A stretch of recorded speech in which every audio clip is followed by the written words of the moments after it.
Good morning বন্ধুসকল। আজি মই আপোনালোকক দেখুৱাবলৈ লৈছোঁ চাৰ্চিৰ যোনবিলাক মাল, সেই মালবিলাক কেনেকুৱা শ্বেপ ডিজাইনত ওলায়, সেই শ্বেপবিলাক দেখাবলৈ লৈছোঁ। এইটো গছ হাৰ্ভেষ্টিঙৰ 3 নম্বৰ প্ৰচেছত ওলোৱা এইবিলাক শ্বেপ হয়। এই শ্বেপবিলাকৰ পৰা যোনটো ফিনিচিং কৰা যায়, সেই ফিনিচিং কৰাৰ পিছত এনেধৰণে মালবিলাক দেখা যায়।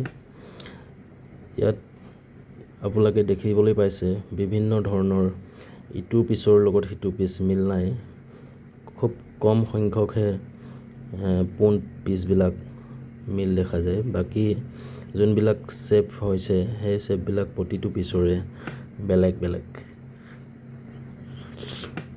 আপোনালোকে চাই যাব সম্পূৰ্ণ ভিডিঅ'টো। এই ভিডিঅ'টোত মই A গ্ৰেড, B গ্ৰেড আৰু C গ্ৰেড এই তিনিটা কোৱালিটিৰ মালেই মই দেখুৱাবলৈ চেষ্টা কৰিছোঁ। এই মালখিনি সম্পূৰ্ণ নেচাৰেল, আৰু নেচাৰেল মালখিনিৰ কেনেধৰণৰ শ্বেপ হয়, সেই শ্বেপবিলাকৰ ডিজাইনবিলাক চাবলৈ খুব ভাল লগা। কিছুমান জোঙা আকৃতিৰ হয়, পিং নিচিনা, কিছুমান আপোনাৰ গগনা পাতৰ দৰে চেপেটা হয়, আৰু এইটো দেখিছেনে আপোনালোকে, এই শ্বেপটো পিষ্টলৰ দৰে হৈছে। তেনেধৰণে শ্বেপবিলাক, ডিজাইনবিলাক বহুত ধুনীয়া ধুনীয়া। এই পিচটো এতিয়া চেপেটা আৰু এনেকুৱা দীঘলকৈ জোঙাকৈ ওলাই গৈছে। প্ৰতিটো শ্বেপ আপোনাৰ চাবলগীয়া আৰু ভাল লাগে দেখি। আৰু এইবিলাক মই দেখুৱাই থকাবিলাক A গ্ৰেডৰ হয়।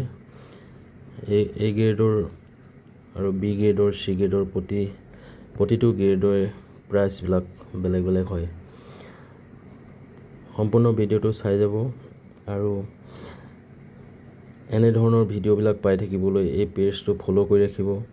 তেতিয়া এই গছবিলাক আনি বিভিন্ন জেগাৰ পৰা কেনেধৰণে প্ৰচেছ কৰি প্ৰথমৰ পৰা শেষলৈকে ফিনিচিং কৰালৈকে আমি কাম কৰি কেনেকৈ এক্সপৰ্ট ইম্পৰ্ট আমি বিদেশলৈ ছাপ্লাই কৰোঁ, এইবিলাক ভিডিঅ' আকাৰে বনাই যাম, আপোনালোকে চাই থাকিব পাৰিব।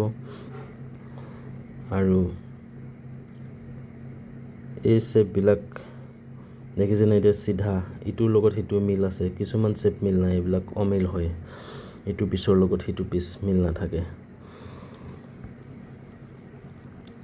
মই এই পেজৰ জৰিয়তে চাচি নাৰ্চাৰী কৰাৰ পৰা কেনেকৈ পুলি ৰোপণ কৰি আমি চাচি গছখিনি আনি পেলাই হাৰ্ভেষ্টিং কৰি কেনেধৰণে আমি মাল প্ৰচেছ কৰি এনেকৈ ফিনিচিং মাল উলিয়াই আমি বাহিৰলৈ ছাপ্লাই কৰোঁ, সম্পূৰ্ণ ভিডিঅ'বিলাক আপোনালোকে পাই থাকিব।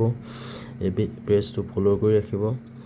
আৰু মই এই ভিডিঅ'টোৰ জৰিয়তে যদি চাচিৰ কাম শিকিবলগীয়া কোনো ব্যক্তিয়ে ইচ্ছা কৰে, এই JS অগৰত LLB লগত জড়িত হ'ব বিচাৰে, তেতিয়া জড়িত হ'বলৈ মই অনুৰোধ জনাইছোঁ। এই যোনটো মাল উলিওৱাৰ প্ৰচেছ হয়, এই প্ৰচেছটো শিকিব পাৰিব, আৰু শিকি পেলাই তেখেতলোকৰ যোনটো ধৰক স্বাৱলম্বিতাৰ পথ নিজে বাছি ল'ব পাৰিব। খুব ভাল কাম এইটো।